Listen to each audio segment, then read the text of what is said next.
Greetings, August House. I am Dr. Manav Suryavanshi. We shall demonstrate robotic intracorporeal Ileal conduit advances in robotic instrumentation. Robotic intracorporeal Ileal conduit lends completion to robotic radical cystectomy. ERA's protocols further justify investment of surgeons' time and resources into advanced robotic reconstructions. We present an index case of intracorporeal ileal conduit that amalgamates latest robotic instrumentation to standardize a smooth and precise intracorporeal ileal conduit surgery. 49 male, a diagnosed muscle invasive transitional cell carcinoma of urinary bladder post neoadjuvant chemotherapy, was offered robotic intracorporeal ileal conduit. PSMA PET CT scan shows post TURBT metabolically active, heterogeneously enhancing asymmetrical wall thickening involving the left lateral wall of the visualized urinary bladder, with extension over the left VUJ.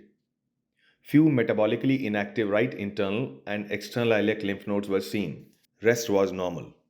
We catch the action from the time a picourethral junction is being cut under vision.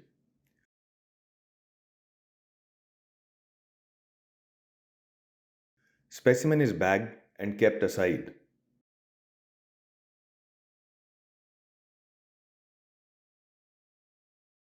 The left ureter is transposed to the right side. The ileocecal junction is identified and 17 cm of segment of ileum is marked with umbilical tape for harvesting 25 cm proximal to the IC junction.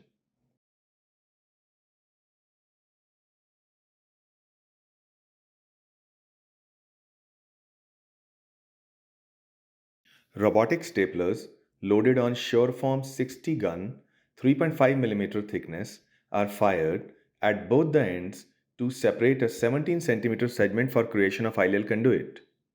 The two segments of ileum are laid side by side and serosal stay stitches are taken to align for firing robotic staplers. The intent is to create side to side functional end to end widely patent anastomosis.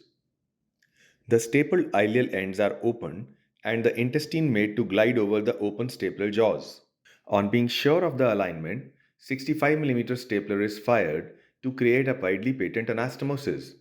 The inner staple line is inspected for hemostasis and adequacy of lumen. To ensure a wide lumen, another 65 mm stapler is fired. Next 65 mm stapler is loaded and end of the two ileal ends stapled. Double fire ensures adequacy of lumen despite some intestinal length being discarded during last closure. Both the ureters are laid side by side and checked for alignment for Wallace plate.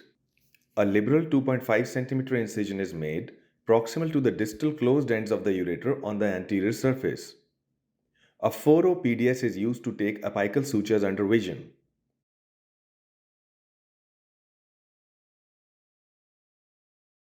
The same suture is underrun in a continuous fashion to create a watertight posterior plate.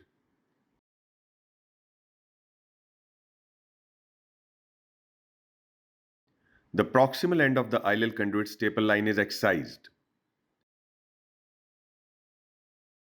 A PDS suture is taken to align and approximate the apex of the Wallace plate with the mesenteric corner of the ileal lumen.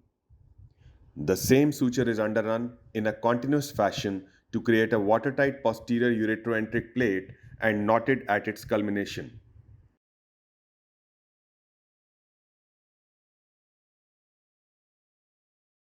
The distal end of ileal conduit staple line is excised and lumen opened.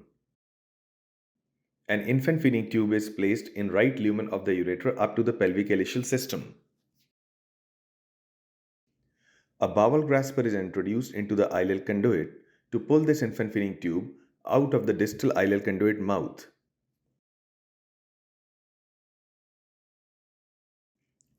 The IFT is secured with a full thickness stitch taken from the conduit wall through the IFT for reliable retention as a splint across the ureteroenteric anastomosis. Similarly, another IFT is placed across left ureter and fixed with rapid vicryl for secure retention.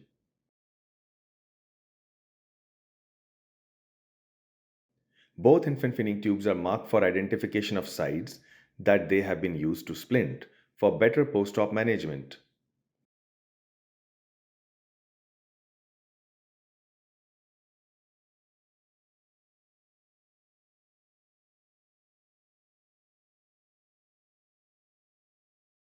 Now, another PDS is taken and anterior wall of ureteroenteric anastomosis approximated by underrunning the suture in a watertight fashion. The distal redundant closed ends of the ureter, which were being used as handles for maneuverability till now, are excised and sent for histopathology.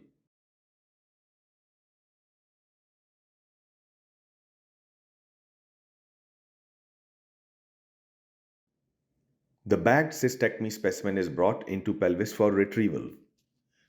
The ileoileal anastomosis is inspected for integrity and IFT is placed under vision for laparoscopic retrieval from the designated stoma site. A pelvic drain is kept and case culminated by maturing the ileal conduit stoma at the surface. The histopathology report showed no residual viable tumor in a known case of high-grade urothelial carcinoma status post-neoadjuvant chemotherapy. P stage YPT0N0. Estimated blood loss was less than 200 mils. Hospital stay was 5 days. Bowel recovered 48 hours post surgery. The intracorporeal ileal conduit creation time was 70 minutes. The parameters evaluated compare favorably with open ileal conduit creation. Fan and steel incision is more cosmetic and may have lesser pain profile. Evolution of robotic generations with robotic staplers lends a helping hand to evolution of intracorporeal ileal conduit by providing advanced technology and instrumentation. Robotic intracorporeal ileal conduit is the natural evolution to robotic cystectomy, thus preserving the minimally invasive benefits. Thank you.